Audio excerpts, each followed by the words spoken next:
তৃতীয় ওডিআইটি অস্ট্রেলিয়ার বিপক্ষে বাংলাদেশ হেরেছে, তাতে আমার কষ্ট নেই। কারণ কি জানেন? এই তৃতীয় ওডিআইতে বাংলাদেশ যে ফাইট ব্যাকটি দিয়েছে লাস্টে, যা ছিল অসাধারণ, আউটস্ট্যান্ডিং। এখানে দুর্দান্ত বোলিং করেছে শরীফুল ইসলাম, 6টি উইকেট পেয়েছেন তিনি। মানে একের পর এক ব্রেক থ্রু দিয়েছেন। অন্য বোলাররা যদি আর একটু ভালো বোলিং করতে পারতো, তাহলেই কিন্তু হোয়াইট ওয়াশটা হয়ে যেত অস্ট্রেলিয়া। লাস্টে কি এক শ্বাসরুদ্ধ ওভার। যদিও সেখানে অস্ট্রেলিয়া আজকে ভাগ্য ভালো ছিল, তারা 1 উইকেটে ম্যাচটি জিতে নিয়েছে। তবে আমার কাছে যে ল্যাকিংসটা মনে হচ্ছে এখানে বাংলাদেশের, সেটি হচ্ছে বাংলাদেশের ফিল্ডিংটা আজকে একটু বাজে হয়েছে।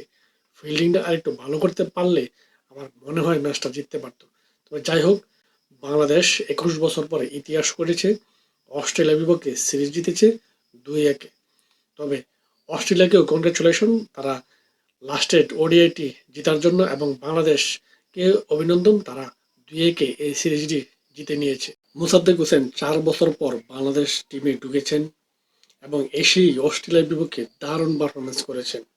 3টি ম্যাচে 2টি 50 করেছেন এবং 2টি ম্যাচেই তিনি অপরাজিত রয়েছিলেন এবং সেই সাথে 2টি উইকেটও রয়েছে।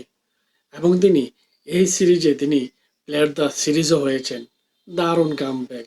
আশা করি তার এই পারফরমেন্স তিনি বজায় রাখবে এবং বাংলাদেশ টিমও তাকে আরও বেশি বেশি সুযোগ দিবে বাংলাদেশ টিমে, আশা করি।